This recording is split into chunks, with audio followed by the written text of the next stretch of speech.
Shockwave. Roar. I know you are stronger and bigger than me. But before we start this fight, both of us should cover one of our eye. This. But I only have one eye, Optimus. Oh yeah. Your rules are illogical.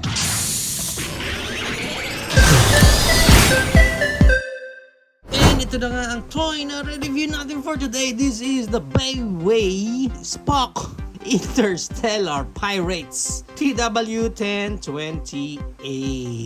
aka Transformers The Dark of the Moon Shockwave. Now, pag binili natin siya, ganitong klaseng packaging meron siya sa harap and sa likod and at the side and on the other side and on top and at the bottom.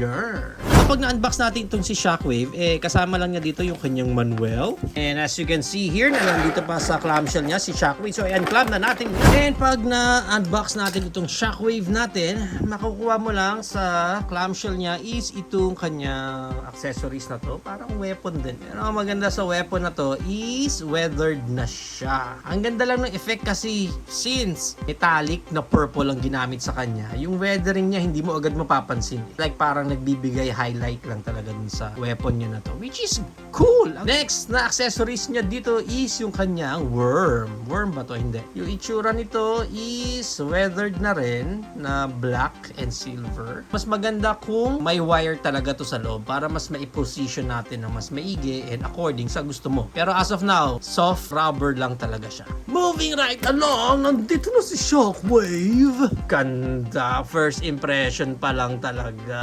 Grabe naman. Just look at him kung gaano ka glorious itong Shockwave na to. Kasi yung metallic color nga nagbibigay gandang impression sa kanya. Yung metallic color niya na yan, tapos yung mga weathering niya dito ng mga silver paints, ang ganda ng effect sa kanya. Especially dito, akala mo highlights talaga oh. Yung sa may chest area niya. Ang ganda no? Grabe. Yun ang first impression ko talaga dito. Ang ganda. Check pa natin maigi yung mga details niya. Yan. Punta tayo dito sa head niya. Ganda. Ang ganda. Yun no? Ganda overall kasi yung mga details din niya and yung mga molds niya. Wow! Kasi talagang mapapawaw ka eh. Wow! Sa side, kita mo naman yung sa gilid. Even yung daliri niya dito, guys. Oh my goodness, ang ganda. Ganda sa likod. Oh, nakaka-drool sa ganda. Ang galing lang. Ang galing niyang sumayaw. Although, pagdating dito, ito. Just an honest review lang naman. Pagdating dito sa tank wheels niya dito sa likod, parang obvious naman na sana hindi nila ginawang purple ito. Because these are tank wheels. And I think mas maganda na magbibigay highlight pa dito kung ginawa nilang black ito. Kasi syempre, kung same color yan, may isip mo is same part siya ng buong body niya. I think mas maganda kung naging darker itong mga tank wheels niya dyan.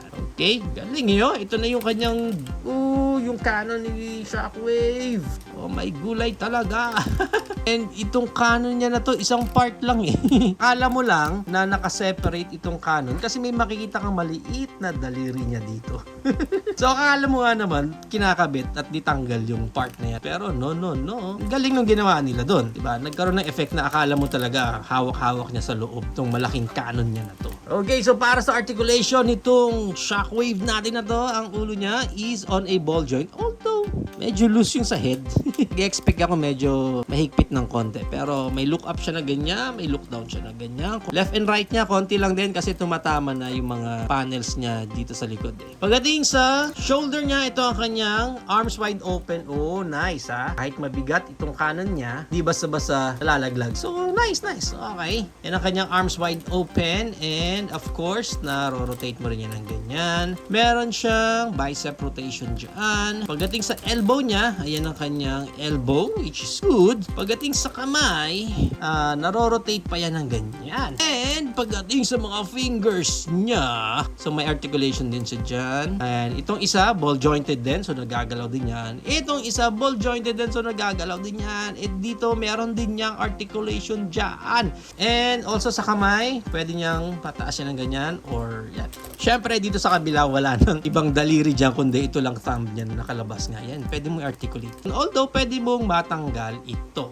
Then, pagdating dito sa legs niya, yan ang kanyang Van Damme split. Ganda rin ha. Ang ganda rin ng Van Damme split niya. At makapit yung mga joints nga niya. Yung kanyang high kick. Taas. High kick. And yung kanyang back kick. And then, pagdating sa thigh rotation niya, meron siya dyan. Galing. Pagdating sa knee bend, ganda pa rin ang knee bend niya. And pagdating sa feet niya, tilted siya na ganyan. And natataas pa rin yung paa niya. At nabababa ng ganyan. Actually, may joints siya dito. Double jointed yung pinagkakabitan ng paa niya dyan. So, pwede ma-forward ng ganyan, pwede ma-backward ng ganyan. So, sa likod niya, may mga articulation din ito mga booster niya. So, para sa kanya accessories, itong blade muna niya, pwede niyang maikabit yan. Yan. Okay. Itong kanyang wires.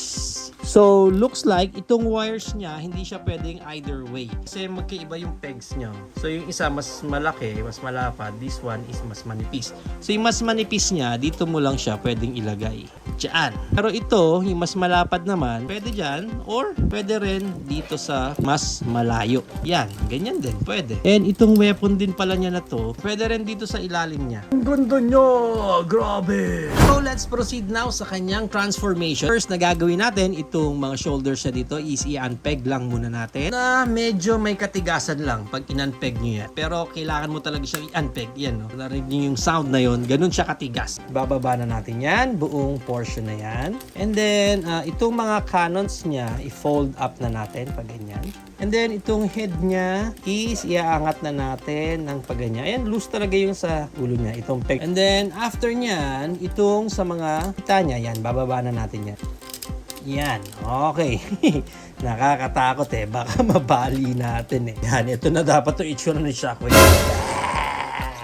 After niya maging ganyan, iaangat na natin itong mga legs niya, pag ganyan. Yan, ingat lang kayo sa portion na to, although mukhang hard plastic ang ginamit dito ni Bayway, hindi yung usual nila na mga plastic. So after mo na maangat ng ganyan, meron siyang peg dito, yan no, yung square peg na yan, doon siya pupunta sa peg na yon.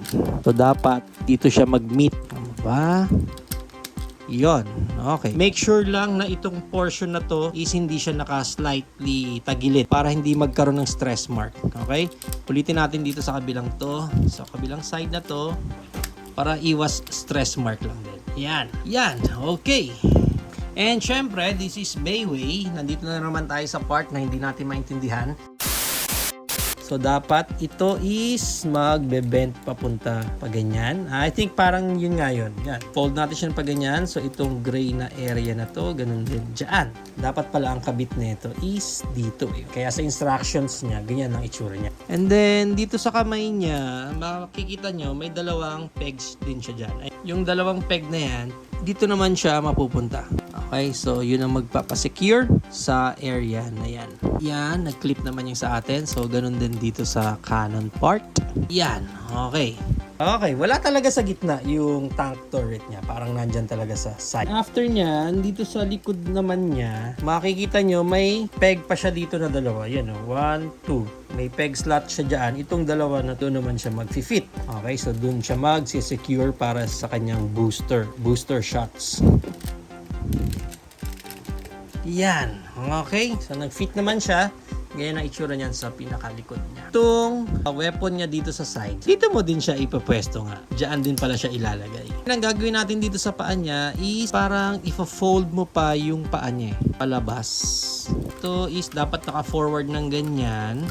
May makulit din tayong part dito na tanggal ng tanggal eh. Itong part na to, yan, di ba kanina nakaganyan yung ulo niya? So straight mo yan, pero yung ulo niya dapat is nakatapat ng ganyan. And then itong mga panels niya na to, ito yung makulit na panel. Parang yun lang yung magko-cover sa face niya. Yung horns ni Shockwave, dun mo lang isasabit. Yan, dyan sa butas na yan. So, ganun din dito sa kabila. Yan, okay. So, ganyan dapat ang itsura niyan.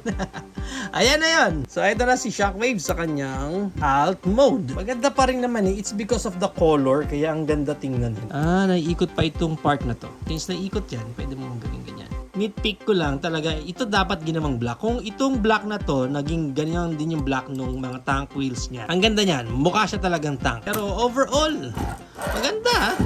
Maganda yung tank na to But then again, ang pinaka weakest point na itong tank niya is itong part na to sa harap. Check pa natin yung details ng kanyang alt mode. Ayan. Okay. Details na. Galing eh. Okay, sa ilalim, yan ang itsura niya. Mukhang hirap na si Shockwave. Ito mukha siyang dragon. Para siyang Epion, ng Gundam. So, ito na si Shockwave sa kanyang Cybertronian alt mode. Para sa height ng Shockwave na to, actually itong head niya, alam nyo guys, mas maganda kung mas mataas pa ng ganyan yung head niya, di ba? Mas astig. Pero pag tinignan mo yan, may dayan eh. Okay, inangat ko na itong panel na to para lang mas umangat yung head niya ng ganyan. Original kasi niyan is nakababa yan and then flat lang yung niya doon. Okay din naman pero mas trip ko lang talaga kung mas nakaangat yung ulo niya dyan. And ang size niya is around 8 inches din siya. Ang maganda niyan is compare na rin natin siya sa ating earth-shattering Megatron, ang ating Bayway Megatron, Bayway Sentinel Prime, Bayway Star Leader Optimus Prime, and ang ating Bayway ROTB Optimus Prime, ang ating Bayway Wasp Warrior Bumblebee, at ang ating Bayway Weapon Master Ironhide. Yan. So yan ang ating high comparison. And para sa price range na Bayway Shockwave natin na to, he's around 800 pesos up to 1,200 pesos. Depende na lang again kung saan market kayo makakuha ng specific copy nyo nito. There you have it now guys. Ito na ang ating Bayway Spock Interstellar Pirates TW1028 aka Transformers The Dark of the Moon Shockwave. Overall, tuwang-tuwa ako sa figure na to. Overall, I am super satisfied. Oh, may articulation din pala itong ngipad niya dito. Given with its price range na mga nasa around 1K lang naman siya. And maganda kasi yung pagkaka-execute sa kanya. Ang pinakamalaking downside sa akin is itong loose part niya dito sa leeg na to. Mas trip ko sana kung yung leeg niya is mas mataas ng ganyan. Kasi mas nakakatakot tingnan si Shockwave. Pero overall, still, I would still purchase this Shockwave kahit na KO version lang siya. Ang ganda ng execution. Ito pa lang sa mga fingertips nyo, not yet articulated, which is super rare mo makikita sa isang KO version. Although mas maganda sana kung mas darker pa yung pagka-purple niya. Pero yung silver kasi na pwede rin na ginamit sa kanya, complement na akala mo talaga, ayan pag tinitingnan mo siya sa camera, di ba? Akala mo talaga shining, shimmering dito si Shockwave. Ang ganda niya. Grabe. Tuwang-tuwa ako, even the design niya, itong mga booster niya sa likod, di rin ganun kahirap yung transformation niya compared sa mga ibang Bayway na nahawakan natin. Overall, marirecommend ko tong Shockwave na to ng Bayway. If you have the budget and if you are into a Bayverse, go grab mo na itong Spock Interstellar Pirates or Bayway Shockwave.